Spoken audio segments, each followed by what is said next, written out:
So I aptly named my presentation The Umbrella Academy. I don't know who has seen this TV show on Netflix, The Umbrella Academy. I turned it on the other week. I was like, oh, what's this? I'll have a watch. And I thought, oh, this is a pretty interesting concept. Like, they've all got these superpowers. They're all born unexpectedly. They've got these superpowers, and a group of them are living under this one roof with this family. I was like, all right, well, in the health and fitness industry, we kind of are all under one umbrella. And where some concepts I explore in my presentation tonight are, we are generalists in what we do, all right? And the funny thing about the Umbrella Academy, they're all superheroes and they're trying to save the world from an impending apocalypse. I think everyone in here has some kind of superhero ability, or let's change that word to a niche. They have a niche that there's their focus area or their specialization within coaching, or they're going to develop that niche along their coaching journey. And it took me, like, I was pretty set what I wanted to do early in the health and fitness, strength and conditioning industry. I was like, I want to work with junior athletes, helping them prepare for their future sporting endeavors. And that defined my coaching philosophy really early.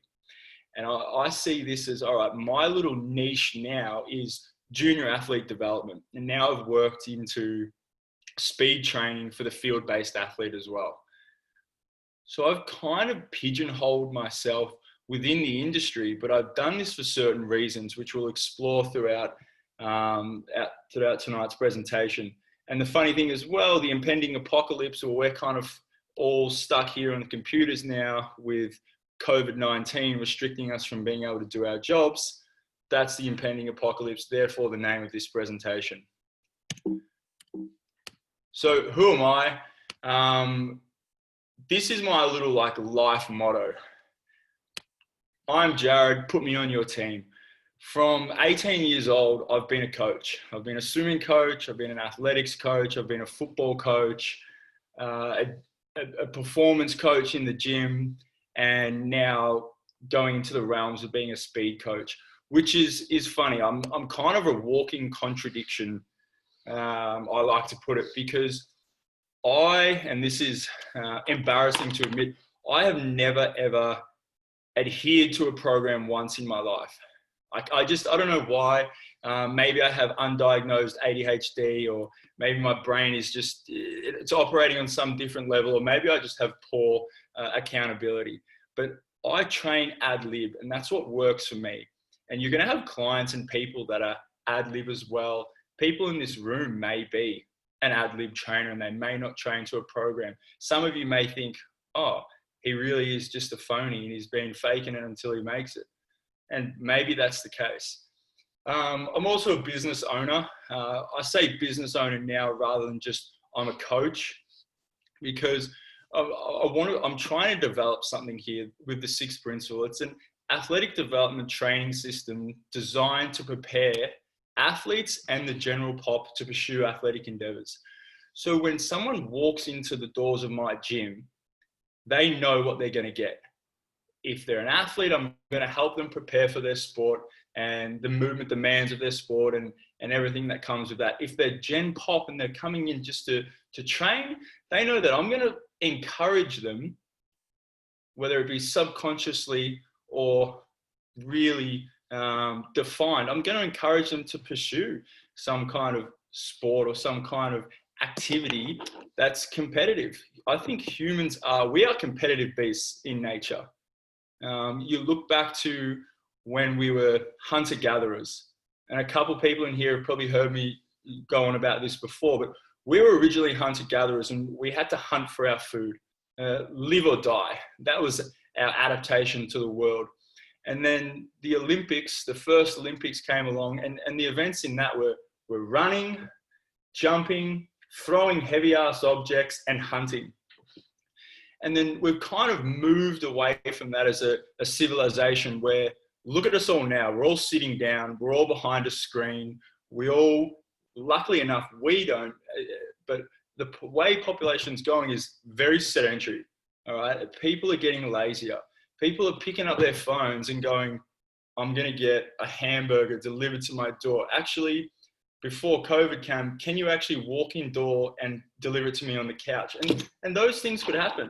We could catch trams, we could catch public transport everywhere. Anyway, I'm going off topic here. I need like someone with a buzzer. Every time I go off topic, buzz me and just go, yep, get back on topic. So my focus areas are junior athlete development, ACL rehab, and speed training for the field-based athlete. These are my niche areas now. These are the areas that I particularly want to work in. Yes, I will take clients in other realms, but I'm also starting to develop a team.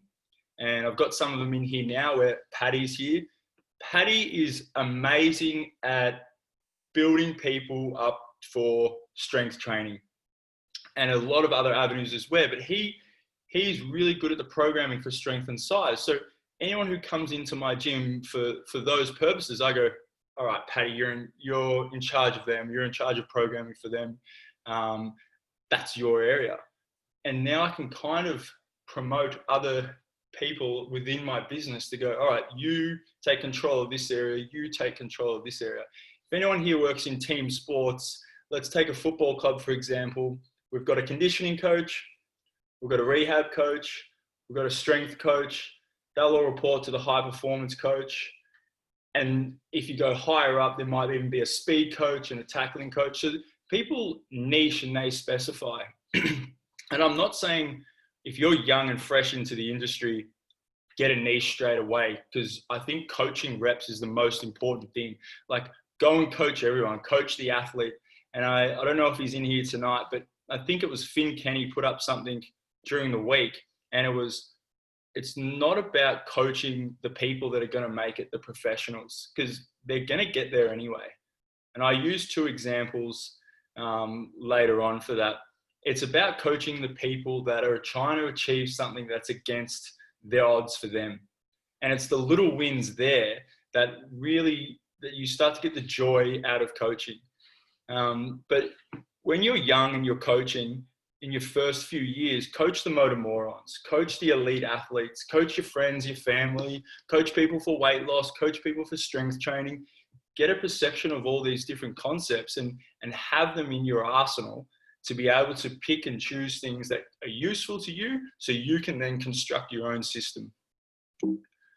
So what is the sixth principle? For people who don't know, I run off 5 principles that build my system of training, my training model. So people come in at system preparation. What system preparation is, it's teaching people movement strategies. Teach people how to control their body.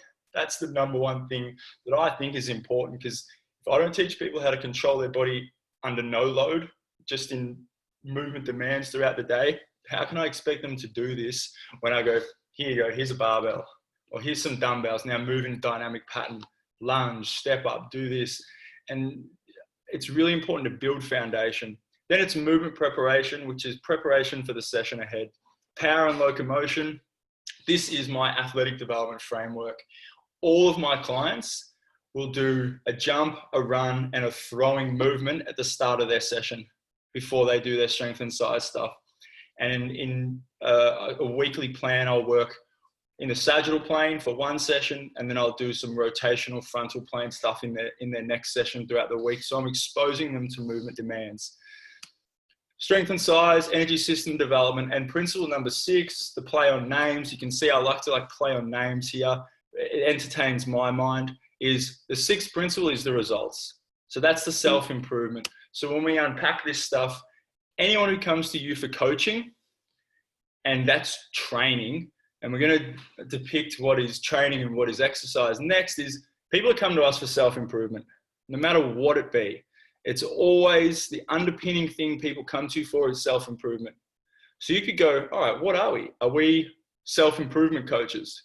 Are we just improving our clientele? People who pay us money, we're just making them better, making them feel better about themselves.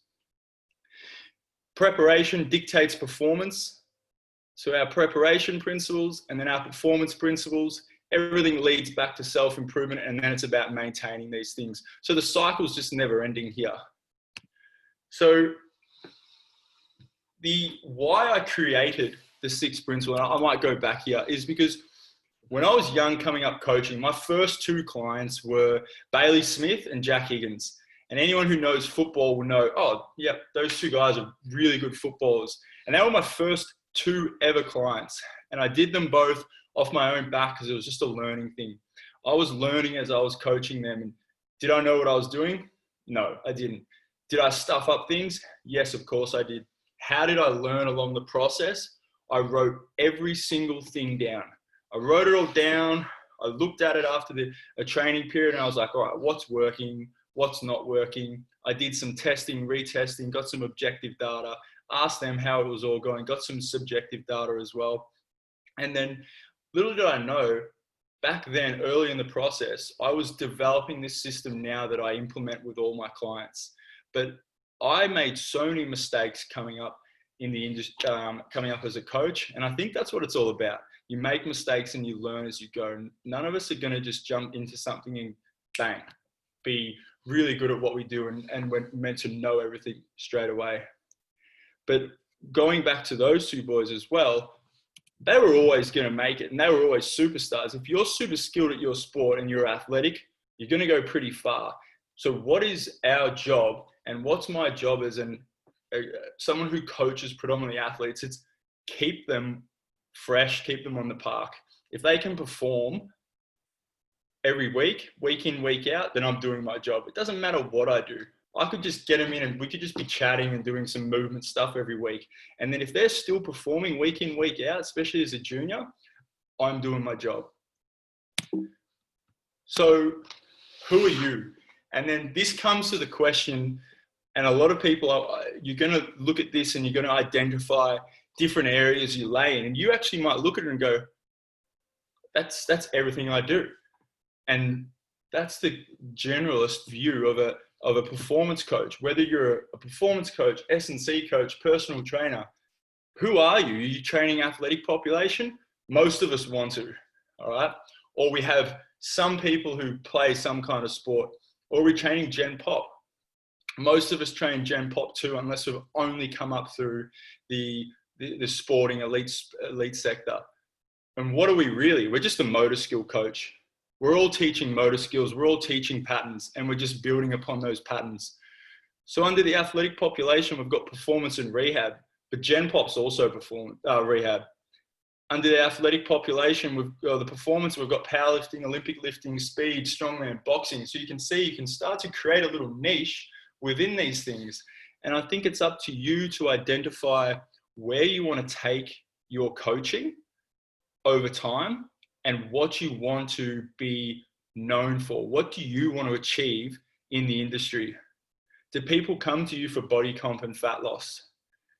Do people come to you and they might start in Gen Pop and then they transition to athletic population because all of a sudden they've got all these newfound physical qualities and they go, why don't I compete in triathlons? It's swimming, riding, and running. It's three things that I'm born and built to do. So the generalist, and this is every single one of us, all right? It's our ability to introduce what we know is useful to our clients. This is one of our major skill sets of a professional within the health and fitness industry. So we all have branches of this. We all coach performance. We all coach some kind of specific skill. We all coach lifestyle behavioral changes. Like, how many of us in here have, and can I highlight it? I can't highlight it. Oops. How many of us in here have had a client come in and they've had a shit show of a day and all they want to do is bend your ear and talk to you and be able to get things off their chest or talk about sport that's not their actual skill-based coach, and they go, oh, I had a bad game on the weekend. Well, why? Why do you think you had a bad game? And they say, oh, my body wasn't feeling up to it, or I didn't sleep well the night before. Or now you can start digging and creating a picture of how you can help your client, how you can help your athlete. So as a S&C coach, performance coach, trainer, you may be a little bit of a psychologist. And I say that with respect to psychology as a field, but sometimes we are there. It's like a hairdresser. A hairdresser, they pretty much do everything. They cut hair, they listen to everyone's problems, they connect people as well. And then it's all about the education process as well. So we want to teach people not only to perform, but how to continually perform. So sleep hygiene, healthy eating habits, recovery, regeneration protocols, load management. You look at all these things here and you kind of go, I know how to do most of it. But then you look at it and go, wow, I'm starting to become a jack of all trades. Is this a good thing? Or do I want to? Or what identifies under my coaching philosophy? Do I specialize, focus on something, niche myself? And that's the question, all right? Which is what we're going to unpack now. So every coach ever at some point, and I love NFL references. I try to put an NFL reference into every presentation I do. It's by far my favorite sport. Looking at these things here, I'll just read out a few. Sleep deprived. A lot of us would have worked split shifts throughout coaching. I think split shifts is introduction to strength coach 101. We're time poor because we're juggling heaps. It's not only the coaching process, it's the programming. It's contacting your clients. If you coach juniors, it's dealing with parents. And these are all things you don't think of when you just go, all I want to do is coach people, and I'm going to coach 30 hours a week. If you're coaching 30 hours a week, you're probably doing 15 plus hours a week of admin stuff as well. Irregular eating patterns. Maybe sometimes we're working 8 hours straight and we've got to try eat on the floor or eat on the fly. Financial strain, conflicting ideas. And this is a big one. For me, conflicting ideas, I hear something new. I go and do a new course and it challenges my ideas of what I knew or what I thought was along the right line. And then I go into self-doubt. And I'm like, oh, have I been doing the wrong thing? Can I do something better? And all of this comes back to, if you have a system in place, and why I developed a system is because now I have something to fall back on every time. And it's not my brain taking over going, oh, I need to come up with this. I need to come up with this. I go, no, Jarrad, go back to your process. What do I do in this situation? What's my regression for this movement? Or develop subsystems within systems. If someone comes to me and goes, Jarrad, I want to start training for a marathon. Well, mate, you've come from 4 years of powerlifting. Like this is a massive change up. All right, how do we get there? And then lack of motivation for self-training. We are very self-sacrificial in our job for our clients' betterment. And I'm not saying that's a bad thing at all, but also if we're not looking after ourselves, and this is coming from someone who's been in the industry for 6 years, working 2 jobs, doing a lot of split shifts, and this was totally by choice. This was my choice to do all of this, but I self-sacrificed a lot over the years for what I thought was my betterment. I'm going to get better at my job. I'm going to make more money. I'm going to get a bigger name in the industry. And then really, if I look back on it, and I think COVID's been the best opportunity to reflect on all these things, I go, no, I was getting worse in my job. I was getting tired. I was getting grumpy. I wasn't sleeping enough. I wasn't eating properly. I wasn't training properly, reducing my stress levels. And then I started getting worse in my job. So now I have to come up with a system or a way to, all right, remove some of these stresses of my life. How can I be financially stable, and how can I give my clients what I want, but also looking after myself as number one? So now we get into the good stuff. What is your coaching philosophy? I encourage everyone, maybe tonight or some stage throughout the week, if you haven't already done, or go back to your coaching philosophy that you might have written out and write out a coaching philosophy again, or review it and see where you're at currently with yourself in the industry. And are you being accountable to what you said was your philosophy? What are your objectives? What are you trying to achieve within this industry? What output are you trying to achieve?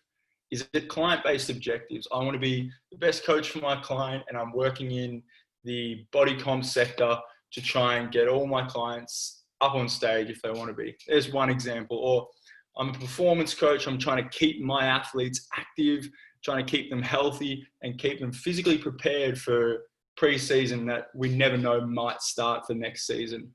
Or personal objectives. I want to make X amount of money. I want to work X amount of hours per week so I can have time to spend time with my family, my friends, self-betterment of myself, training, all these things. Your approach. And this comes down to your model. So how you'll achieve your objective. For me, it's client-based objectives, and it always goes back to my model. The values. What do you stand for? This is a big one. What do you stand for in the industry? Your values and your principles. What governs your belief system? So these are things that you identify that you wouldn't do, and things that you also identify as, all right, these are my core values of who I am. This is my integrity. These are things that I'm not going to go back on just because situation X arrived and you know what, I'm gonna do it and it goes against my values, but it's for financial gain. All right, well then we're really being untruthful to ourselves. So if you haven't written out your coaching philosophy, no matter if you're coaching 1 hour a week or 20 hours a week or 50, I implore you to do so. What is your training model? Now this is another big thing. A lot of people have their training model here in their head, or they have it on 50 different pieces of paper. And I think once you compile your training model, it's all just on one document, and you can kind of just take from it when you need to. You go, all right, do you have a niche? All right, do you need a niche? Is it strength, body comp, speed, power, conditioning, fat loss, CrossFit, Gen Pop, athletes? Do you need a niche? Well, you've got to ask yourself a question. Do you need a niche, and do you have a target population group? Where do you want to go with your coaching? And this comes back to your coaching philosophy. Everything comes back to a system that you built before. So you go, all right, I want to be coaching athletes. You're not coaching athletes. Why? Oh, there's not enough athletes around. All right, so we start making excuses for ourselves. Or I'm taking any client at the moment because I just need to make the money and I need the business. Or you go, you know what? I'm only going to train 12 to 18-year-olds. I'm only going to train 35 to 55-year-old women in Turak. There's huge markets for these things. And once you identify your niche or your target population, things become a lot easier for you to develop your model as well. What is your training to not do list?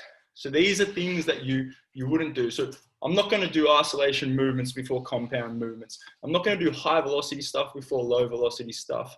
I'm not going to do conditioning before skill acquisition. And then you got to ask yourself, have you ever written out your training model? You provide yourself with structure. And then when you reflect, you go, why did I structure my model this way? Oh, I structured my model this way because I'm training 12 to 18-year-olds. I'm training athletes. It's all motor skill acquisition. It's all long-term athlete development. So you can see that once you identify these things here, so your niche, your training, your target population group, and your model, you reduce the amount of work you need to do for programming, for marketing, for coaching, because you have a set system for all these things. And here it is. As generalists, and let's go back to the generalist slide just quickly. So the who are you, the generalist. As generalists, sorry, that was fast, I know. I feel that we train for adaptation. We coach for adaptation, and I was guilty of this for a long time. Client A would come up to me, Jarrad, I want to get bigger. All right, great. I'm going to put in hypertrophy accumulation-based training methods that I know that work. And they might chop and change throughout my years of coaching. And then my client A comes back to me and goes, oh, you know what, Jarrad, I've changed my mind. I want to now compete in running. I'm going to do long distance running. All right, well, yep, let's implement a new plan. And then client A comes back to you and goes, oh no, I've changed my mind again. I'm going to play bloody volleyball. And that is the mindset of Gen Pop based clients, or just clients finding out their thing when you have a general system training for adaptation based philosophy, because they dictate to you what you're doing. And yes, that may sound funny. Your clients are always going to dictate to you. But for me, niching myself, people know now when they hire me, they go, I know what I'm going to get. It's an athletic development framework. I don't get people, no one really comes to me and goes, Jarrad, I want to compete in powerlifting. They'd go to Jamie. They'd go, no one comes to me and go, Jarrad, I want to compete in body comp. I was like, oh, I don't know how to do that. That's not my area. And I don't take these tasks on now, because referring out and building a network within your coaching structure as well. So someone you know who's really, really good at Olympic lifting coaching, and you go, you know what, if you really want to learn Olympic lifting, when it's past the derivatives and you want to keep going with it, go see this person. Go see Chris at Iron Tribe, because I know he's great. And you start developing networks and you build networks, and people will then cross-refer back to you. They'll go, oh, ACL rehab. You know what? Jarrad's pretty well versed in ACL rehab. Why don't you go see him? And once the process is done with me, it's probably transitioned back to where you were. And now you start to build relationships with other coaches in the industry, and it becomes a really positive thing. What I see is once you have a system, people come to you. Like I had a client that said, I really want to get into body comp. I said, do it. Go for it. Like, go for it. Be that body comp guy within your own business. And that's the other thing as well. You can have a business, work with someone else, and one of you can be the body comp person. One of you can be the powerlifting, strength, speed, or strength size person. Like, I think once you start to identify your own belief in coaching philosophy, things become a lot easier and less cluttered for you. So the advantages of a system-based approach that I've found, my phases are set, all right? My set and rep schemes are set. And some people will ask me, and I'll expect the question tonight, what about this? What about this situation? I go, well, I can move around in my set and rep schemes a little bit, but I just know when I'm writing a program, it's just, all right, grab this, bang, put it in, and they go, that's cookie cutter. I go, well, guess what? For novice-based junior athletes, it works. Linear progression models work.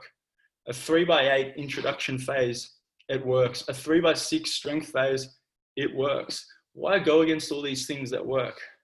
Exercise order, session structure. So as well, I know how my weekly structure and I know how my session structure is going to go. So I know where my exercise order is, and I know what my exercise selection is. Progression, regression stream. So this reduces my decision-making process. Strength standards. These give me objective measures and give my clients objective measures as well. So expectations are there, bottom line from day dot. All right, so reduce time spent programming, it sets structure and standards. It removes the self-doubting thought process for me. And then it also gives me subsystem development. So yeah, I have a system, but then when people come to me for little things, I can start creating subsystems as well. So my weekly structure, session structure, exercise selection feeds into exercise order. It feeds into results. And this, you can paint this picture any way you want. There's no one fit approach is the best.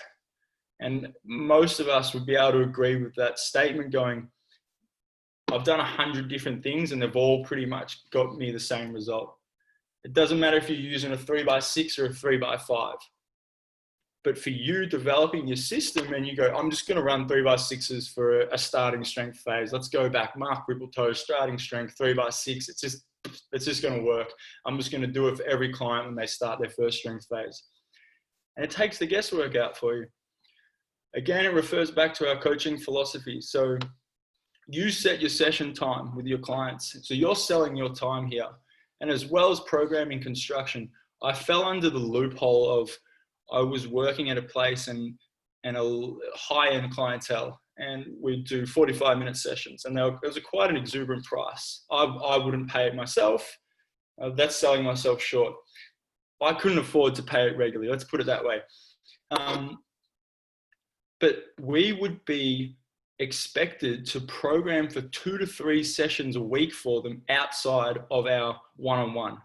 And I'm not talking like just a general, here you go, copy and paste program. It's like full programs, links to everything, full session warm-ups for each session too. And I was going, this is taking me a long time, like a really long time to set all these people's programs in place. And it wasn't just strength training, it was conditioning, it was their wellness data and recovery stuff as well. This was like a full, total encompassing program. And I go, hold on a minute, I'm working for someone else as a subcontractor, earning a percentage of this hourly rate. Yet I'm doing about 3 to 4 hours work a week for this measly sum. And that's something you'll get caught in this industry. Like, we sell ourselves short because we have to subcontract to places. We have to take percentages of what the business we work for charges unless we work for ourselves. So working for yourself, and most people eventually fall into the private sector, even coming from the elite sector. Look at Lockie Wilmot, look at Rob Jackson. These are 2 guys who held the biggest positions in the AFL as a high performance manager or head strength coach. And they've identified that, the private sector is where I can have a lot more independence.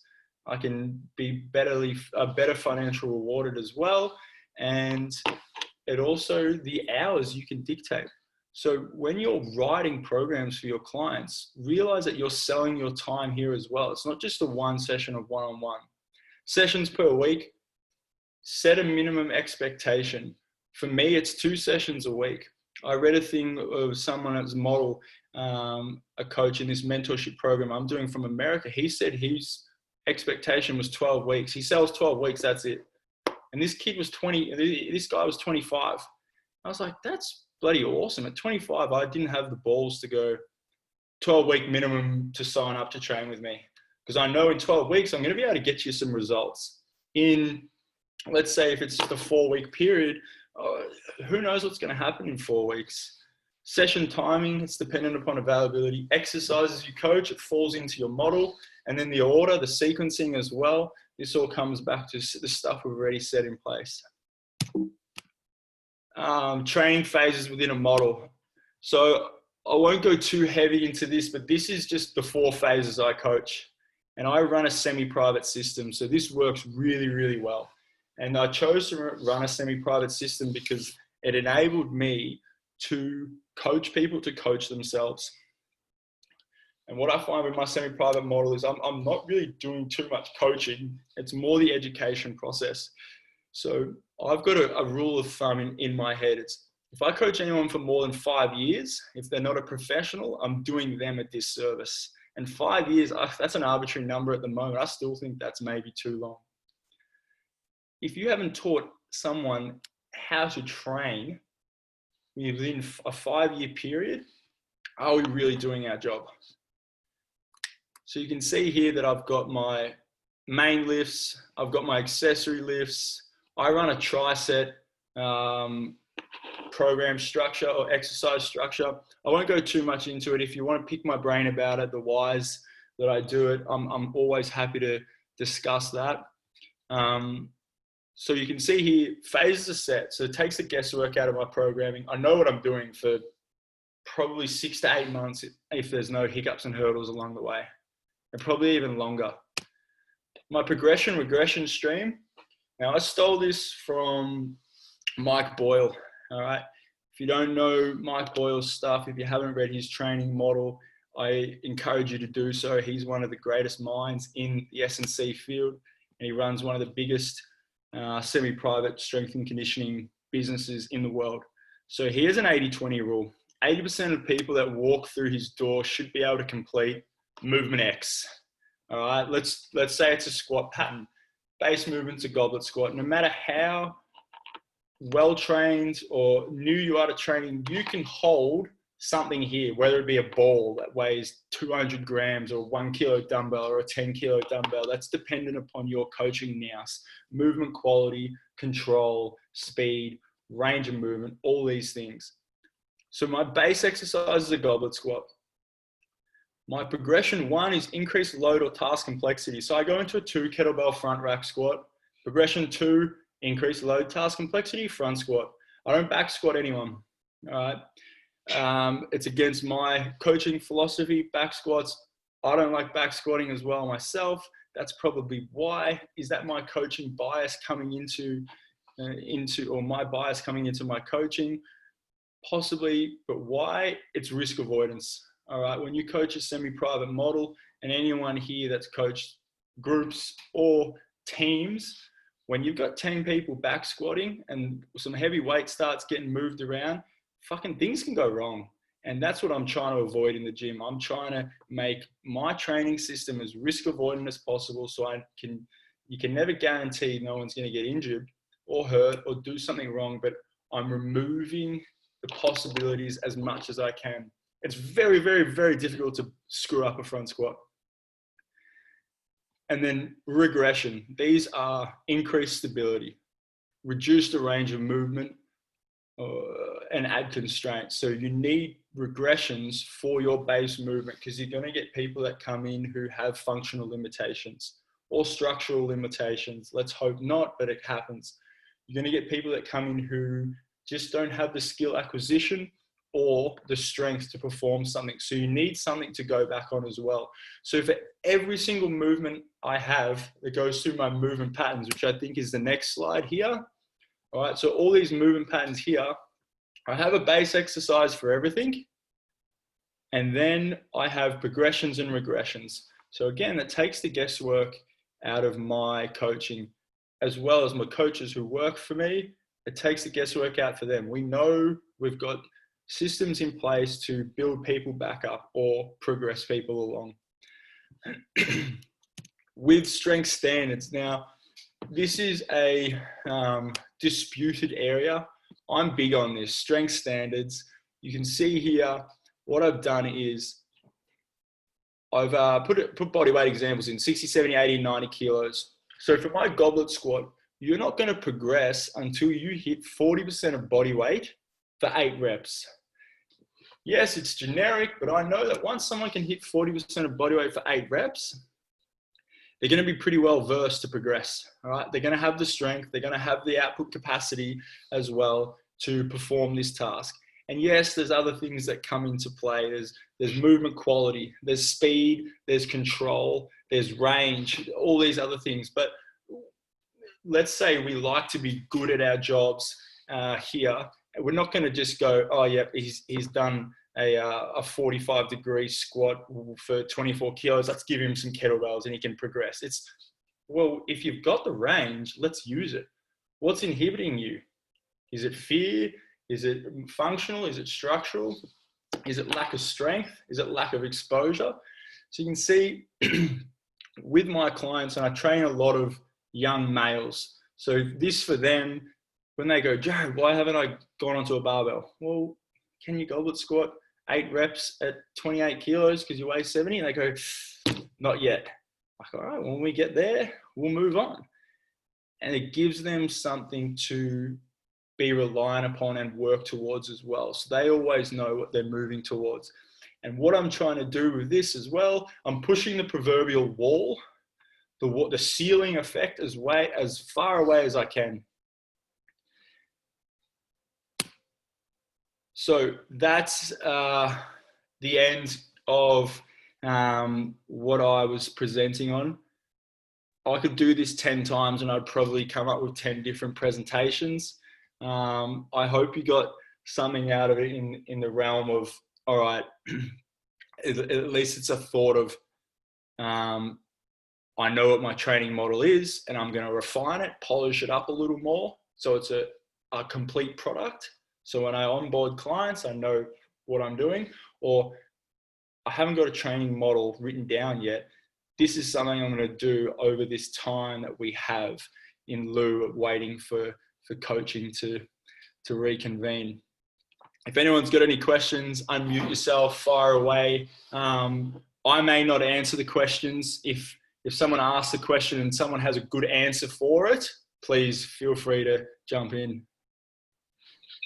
Just quickly, Jarrad, just because it was at the end there, you were saying you just want to try and push the ceiling or the wall, proverbial wall, further away. What were you referring to with that? Yep.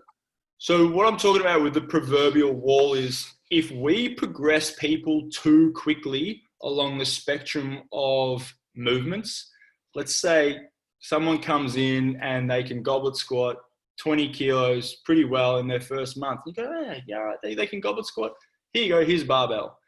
Eventually, because they haven't had repeated exposure to a movement pattern and they haven't built up a capacity to perform the movement, something's going to break down, whether it's their ability to brace under the load because they just haven't had exposure to heavy loads or repeated load over time, or they may all of a sudden change the movement pattern because we've given them a new stimulus to adapt to. A dumbbell is very different in an anterior loaded position as to a barbell on their back.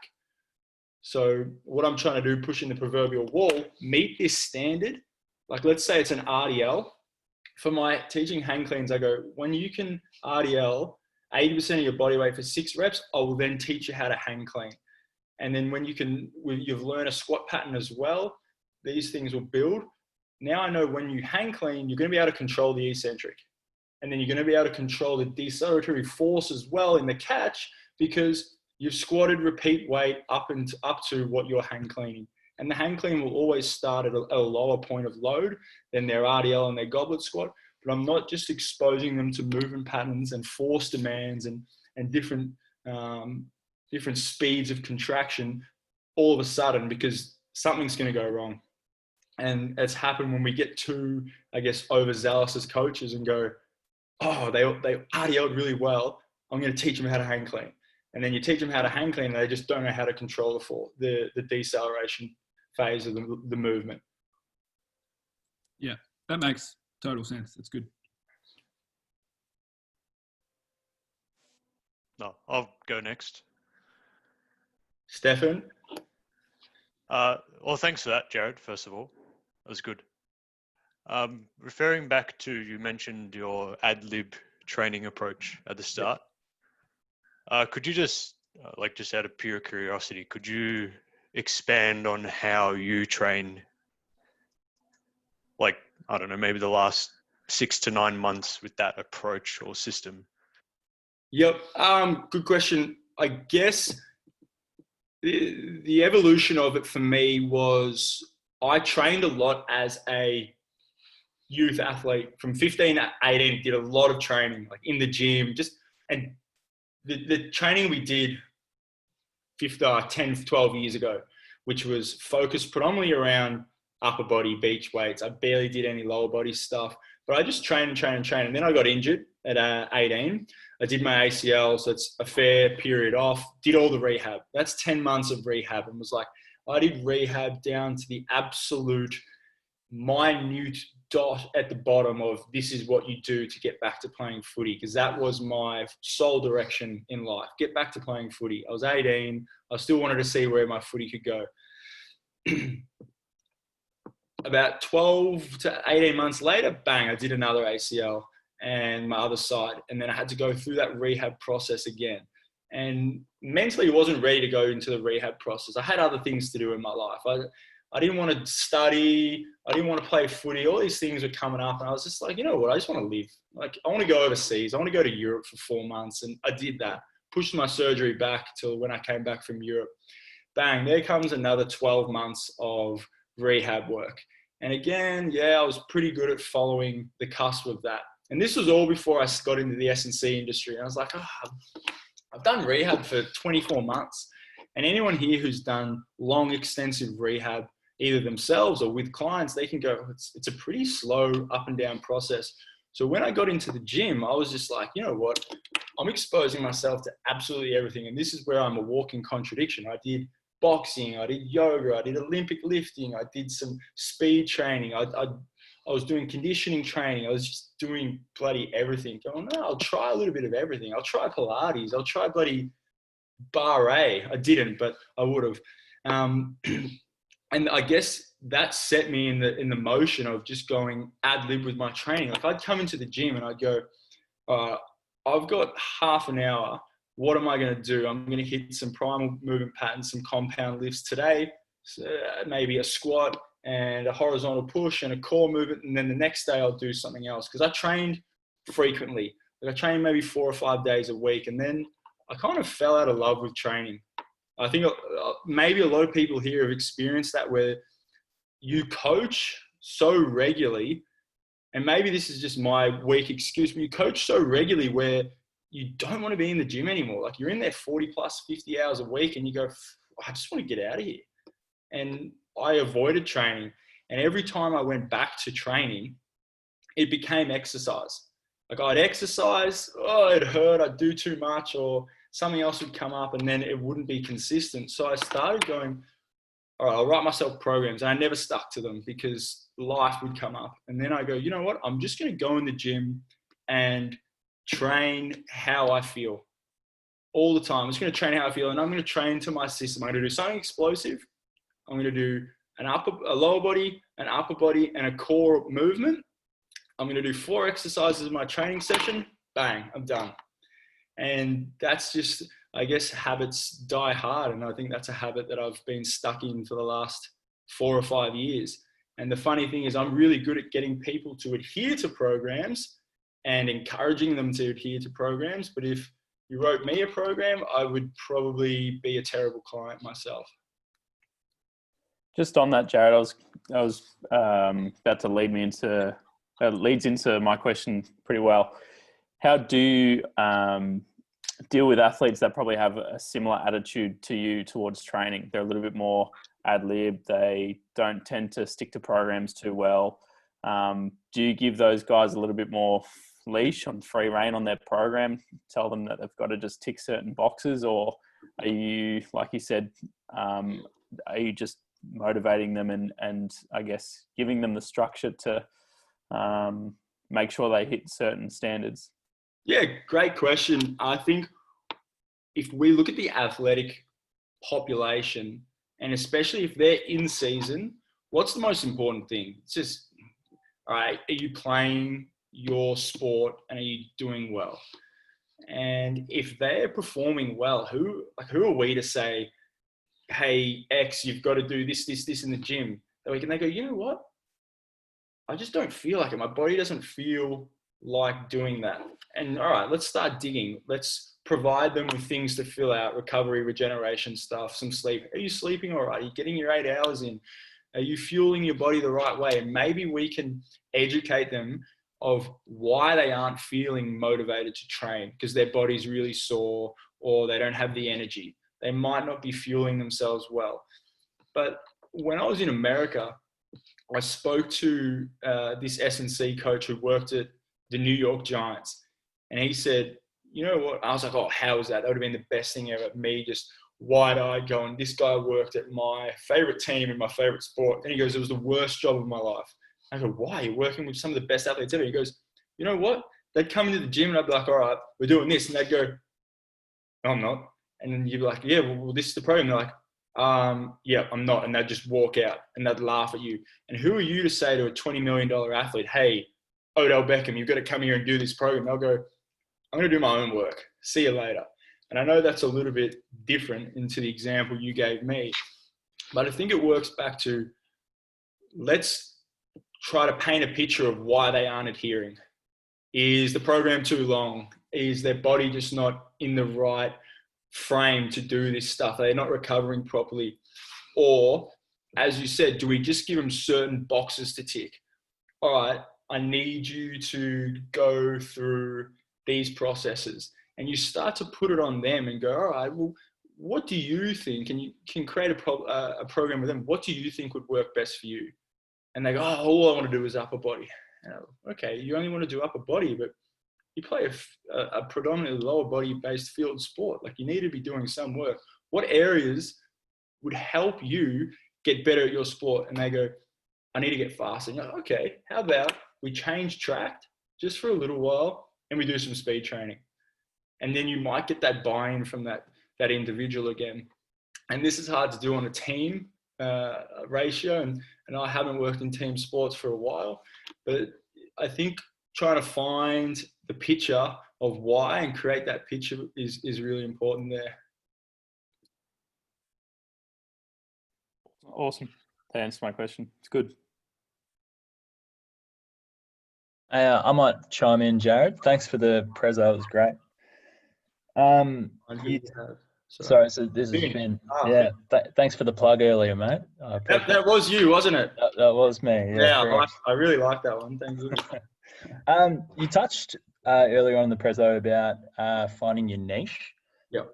I was just wondering, was that an organic process for you? And what sort of factors came in to that decision in terms of just defining your niche? Was it what was interesting you the most, or what was most lucrative for your business? What sort of came into it? Yeah, ripping question, mate. It was purely from my experiences, like going through, and you're at Eastern yourself. You would know these kids and how determined they are. I was at Oakley and I had one goal in mind, and it was do everything I could to play AFL. And when that didn't happen because I had an injury, and who knows if I was anywhere near the cusp of that goal being a reality. But when you're 18, you have a goal in place. There's nothing stopping you from getting there. Like if you don't back yourself, you're never going to do it. So for me, after the 2 injuries, it was like, all right, you know what? I was doing my sports science degree because there was probably nothing else that really interested me except for landscape gardening. And I'm not very good at it. So I thought, all right, I need to find something that I can do for a career. I want to help junior athletes prepare for their sport. I want to help them not potentially get injured. And I always say potentially get injured because you can't control these things. But yeah, for me, it happened organically, and then it kind of developed from there. And it was like, all right, I'm predominantly going to work with junior athletes, but throughout the process of coaching over the last 6 years, I've worked with a host of different populations, and it always comes back down to what's my coaching philosophy and what do I get the most enjoyment out of? Because I think if you're really enjoying what you do, then the people around you are going to get the absolute best out of you. Like me working with clinical population, 40 plus year olds, it was good, exposed me to something new, developed a new skill set. I fixed some broken bodies, worked with an allied health team. But at the end of the day, I wasn't fully 100% committed. And I think everyone here can attest to, if you're not fully 100% committed to something, you shouldn't do it. Like you should get out and you should find an area that you're really passionate about, because then those people are going to get absolutely everything from you. Perfect. Thanks for that, mate. I'll go next if no one else is.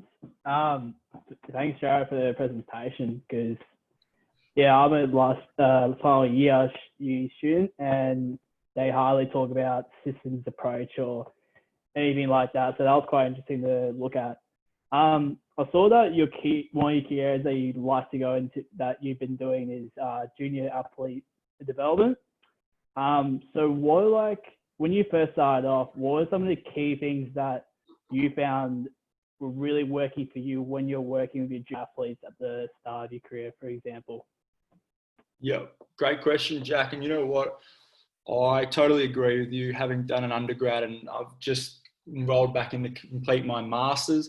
And I've got a few friends in here that I did my master's with. And most people here have either done exercise sports science or a master's in something. They don't teach you this stuff at uni. Like they just simply don't teach you how to coach, how to be a coach, those interpersonal skills. And that's a massive strength of our profession as well. Like we adopt and evolve these interpersonal skills for coaching. So for me, with the junior athletes, it was how can I communicate with them in a way that is best fit for them? Like, all right, I've always been big in the sphere of football, and I was coaching football at the time when I started coaching in the gym.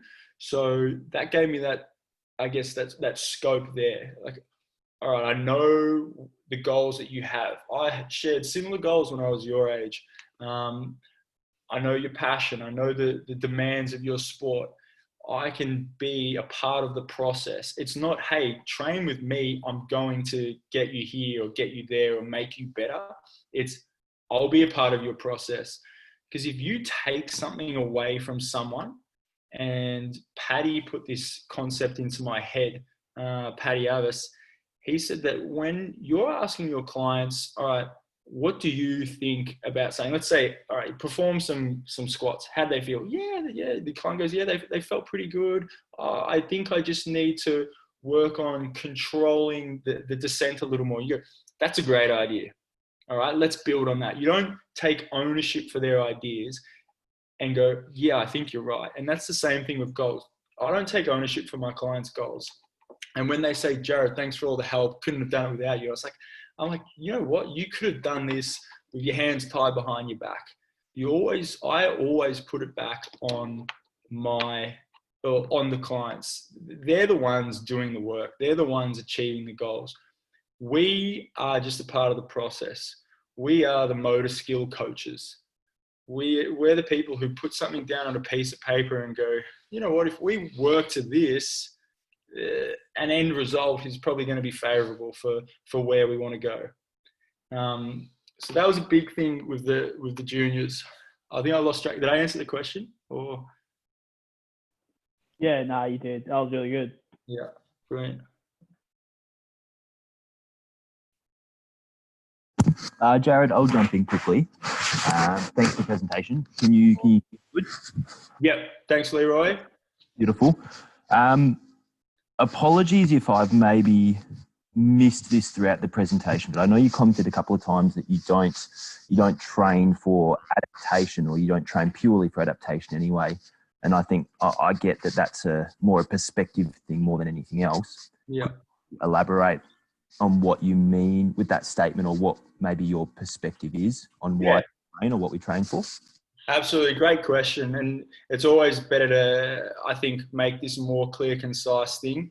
I think if you have a systems-based approach, you know the adaptation that's going to be achieved. Like with the phases that I have through my system, let's say the introduction phase, I'm gonna roll back through here. Let's say phase one's introduction. I'm teaching them motor skill acquisition, anatomical adaptation. I just know that this is the system that I'm going to have. This is the system that I've employed, and this is the phase in it. And the adaptation is going to be, hopefully, the desired adaptation is they're going to have an ingrained motor skill.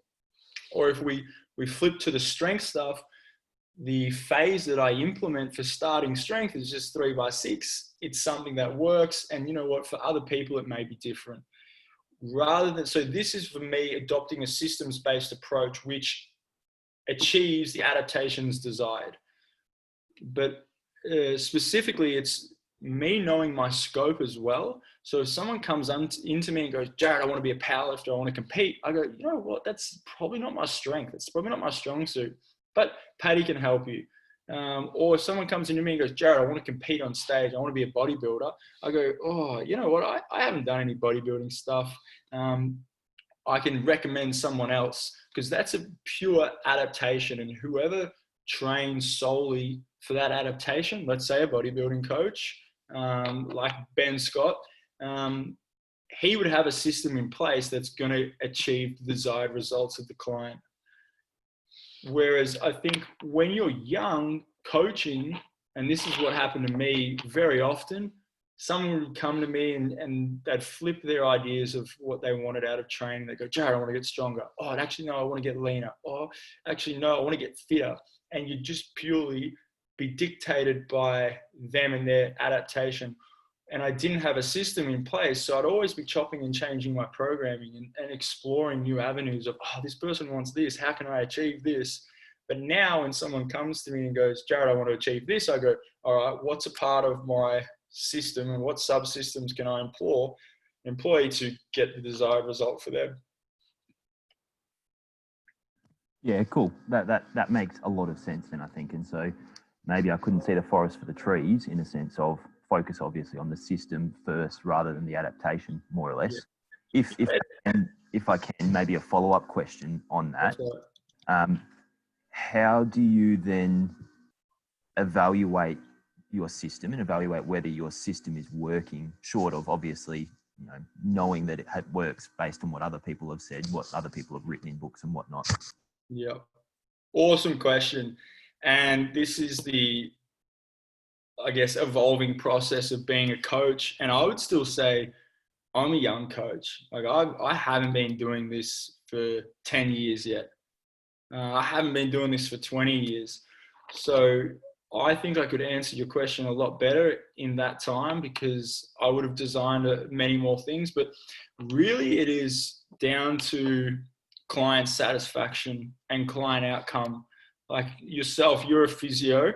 So the client's satisfaction and results in your... Careful what you say there, hang on. Are you a physio, sorry? Yeah, I am, but I'd be hesitant to call myself a physio. I think I've got my foot in a few doors at the moment, hopefully. Brilliant. Well, that's even better because then you have a greater scope for things. But let's say if you're treating someone purely in the physiotherapy realm, output and client satisfaction is something that probably drives your system's successfulness. And it's the same with us. Like if I'm having discussion with my clients and I go, all right, how did the training block go? They go, you know what, Jarrad, it doesn't work for me. Like training to RPE, I'd rather you tell me the values on the sheet. And I go, all right. I educate them on the process of why we train to RPE, because you're now training to how your body feels and you're not just chasing numbers. Like if you come in just chasing numbers every week, we're going to hit a wall somewhere along the line. Like you might come in and there might be other stresses in your life happening where if you keep trying to get that linear periodization, linear progression effect going, it might be detrimental to you in the long run or even short term. So for me, it all comes down to, all right, are my clients happy? Are they getting the right results? Am I doing anything that's in my training do not do's? Am I getting people injured? I hopefully am not doing that. It hasn't happened in a long time. Tick for me, success. Are my clients happy? And this is a big thing. I'm always really engaged with my clients. Are they happy? Yes, tick. And then as well with their programs, we're reviewing their programs constantly going, okay, the goal was to train to an RPE of 7, or the goal was to hit this in your running and we didn't get there. But you know why? Let's look back at the data. You're not sleeping very well. So let's try to implore some of the sleep hygiene things that we educate our clients on. Reduce screen time before bed. Do something relaxing half an hour before bed. Sleep in a dark room. Don't bring your phone into the room. So there's heaps of ways we can deem our programs successful. Yeah, beautiful. That answers the question really, really well. I have another question, but I'll give other people a chance to ask first, I reckon. I won't hog your time too much. No worries. Has anyone else got a question? Yeah, I got one. Where are we flipping to? Sorry, I'm just trying to find... who is it? Sorry, I can't find him. Shoot, I got you. More on the business side of things. How do you go about selling yourself to potential clients, especially the younger guys? Like, do you meet their families, or do you sell to their parents, or how do you go about that? Yeah, great question. I actually have a method that I've adopted from a very, very early process. I don't really advertise my coaching, which kind of sounds a little bit, I guess, foreign.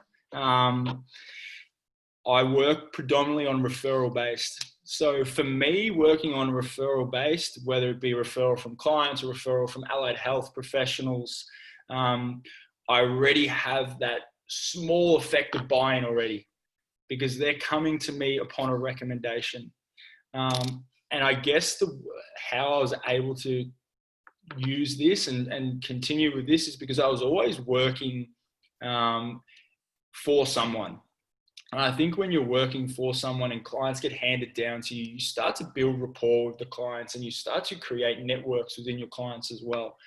I've always been very active in various networks, whether it be, I still coach football now, so junior football. I was coaching under 17s this year. So I've always got access to young kids. And then with junior athletes, they have younger siblings and parents, they talk as well. So creating a really strong relationship with the parents is a massive factor with me. So I have what I do is I have a client interview process. So if someone comes to me, oh, Jarrad, I was recommended to you, so-and-so trains here, or they recommended you. I go, all right, great. How can I help you? Like, what do you want out of me? So from the absolute start of our conversation, I'm getting an idea of what they want out of me. So I guess that was a big help. And as well, another thing that I did at the start of my coaching, I went out and found the 5 best athletes I could. And they happened to be guys like Tim Taranto, Andy McGrath. And I said to them, hey guys, and I had one of my best mates, his younger brother, played with all these boys, and I was coaching him as well out of my mum's garage. And I said to them, hey boys, I really want to be a part of your process. Can I offer you my coaching services for free? I will coach you up to 3 times a week. So I was setting these standards from the start, and I said, I just want to be a part of your process. I'm a young coach. We'll probably learn together. And you know what? They all said, yeah, this sounds great. Free coaching. That's awesome. So upon coaching those boys, I was able to, I guess, build a little name for myself within my area, Bayside. And now young kids look up to these professional athletes and they go, oh, I want to be like Andy McGrath. And they see, all right, I know Andy trained with Jarrad. Jarrad's in my area. I might go and train with him. And a lot of my referrals come back from, oh, you train this person, you train Max and Ben King. And did I do anything special with these guys? Absolutely not. And as it goes back to what Finn said, it's the day one of these kids gets drafted that's against the grain. And that's your massive success. It's not a first round draft pick. They were always going to go super high. Or it's the day someone gets drafted after years and years of trying. And you go, yes, like he achieved what he wanted to. And I was a part of the process. And that's the satisfaction I get. Yeah, cool. Cheers.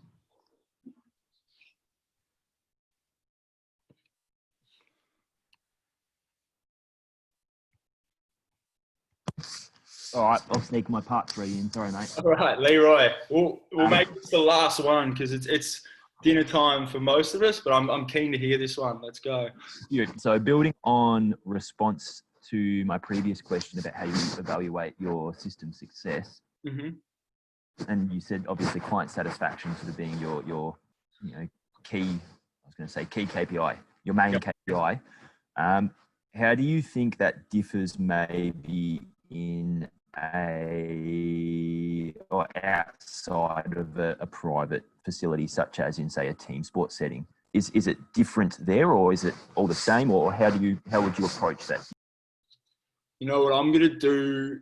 I'm going to cheat here, and I'm actually going to throw this question over to somebody else because I know there's probably people in this room that are better suited to answer this question, whether it be Finn, who I can see is in here still. So Finn, can I throw you under the bus? I think Leroy is probably sick of hearing from me, mate. Maybe we might throw to someone else. You two know each other well. All right. Does anyone else want to take charge of answering this question? The only reason I'm avoiding the question, Leroy, is I don't think I'm best suited to answer it. I haven't worked in a team environment for I'd say 3-4 years now. So if someone else would like to jump in and save me.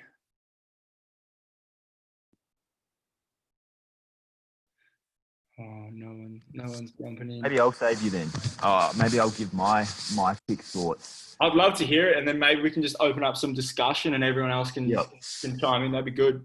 Yep, I think I absolutely get your point regarding client satisfaction in the private setting, and as a hybrid physio / S&C / rehab coach in a private facility, obviously it's super duper important. If your client isn't satisfied, you're not going to see them again. So I think that's definitely number one. I think in a team sport setting, you've probably got a bit of a luxury where people can't necessarily run away. And so therefore satisfaction or athlete satisfaction probably doesn't rank as high. And that's where maybe your more performance outcomes or performance KPIs are probably going to take higher priority there. And then obviously that's going to be very sport dependent, very age dependent as well. And so, I guess the question was, does client satisfaction still rate as high in that team sport setting for you? Do you rate it at all? Because I'd almost say, depending on the environment you're working in, some environments, athlete satisfaction is zero. Especially about Finn and Eastern Rangers. Those Eastern Rangers boys, you tell them to jump, they'll ask you how high. And that their client satisfaction is probably not a thing at all. You just do what's best for the athlete, and that's it. As simple as that. Whereas obviously other maybe soccer, maybe someone like Seaton who can vouch for this, soccer can be a very challenging environment in that sense, where client satisfaction would rank a bit higher. 100%. I'll just chime with an answer quickly. You put, even when with my coaching and my semi-private model, not every single person that rolls through my model is satisfied. And I think satisfaction comes to performance output as well. Like, I've had people fire me. Like, I've been fired numerous times. And I go, all right, I've got to evaluate myself now as to why they have decided not to continue training with me under my model. And there's always going to be those cases. You can't please everyone ever. And I pigeonhole myself creating a niche because, all right, I feel like I'm going to attract desired clients, and those desired clients, I can get them desired results. But it does happen where clients come and then after a while they're just going, Jarrad, this doesn't really work for me, or our personalities don't quite match as well. And I try my utmost to try and adapt to them as well.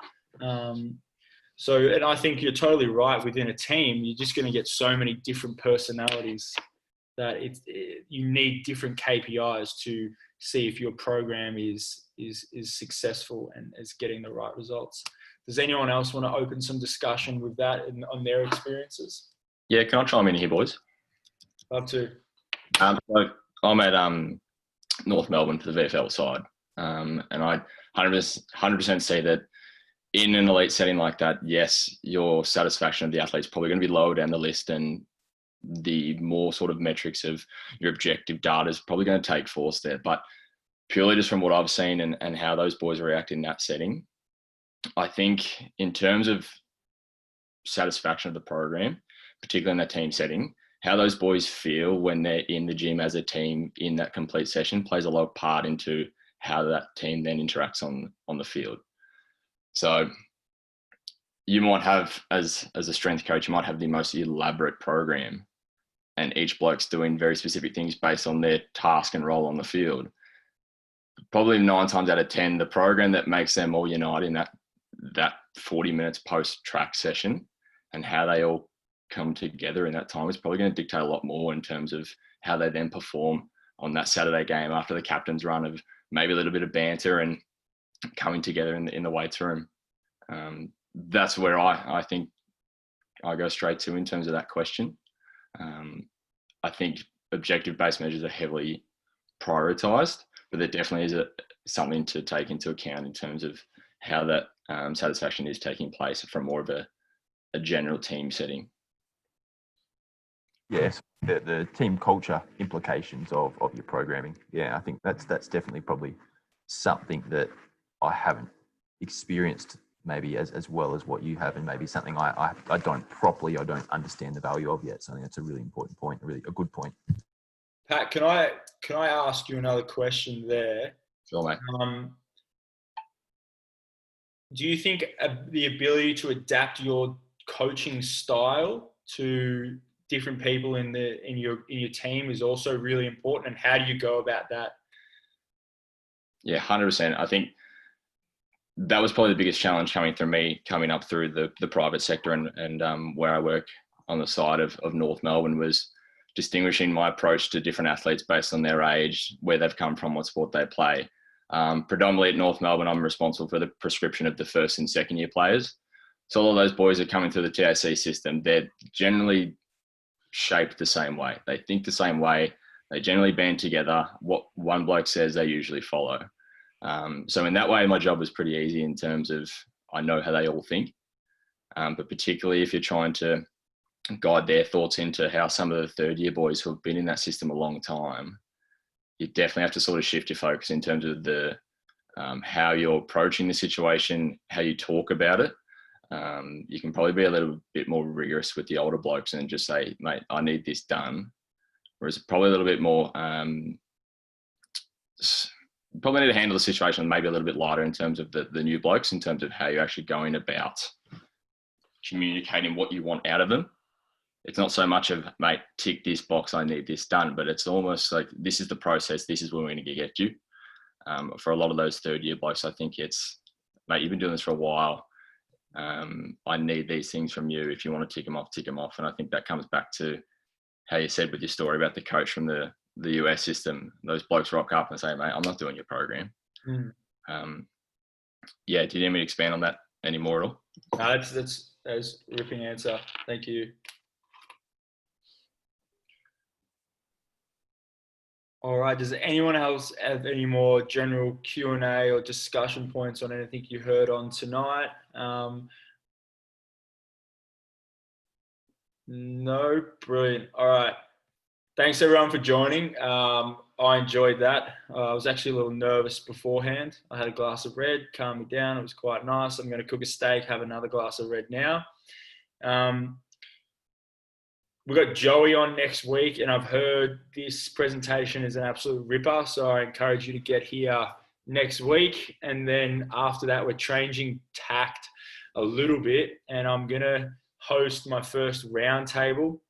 I've been looking forward to doing this. We've got some huge guys within the industry in Melbourne on. I know there's a lot of Core Advantage people here. I've managed to lure in Durham. Durham's one of the great minds in the industry, and as a successful business model, he's probably one of the gold standards in Melbourne at the moment. And then we got Jamie Smith, my housemate. That was an easy get. I just had to say I'd cook him dinner. And then we've got Ben Scott as well, who hosts STC Fit podcast. Great podcast if you want something to listen to. So that's our next couple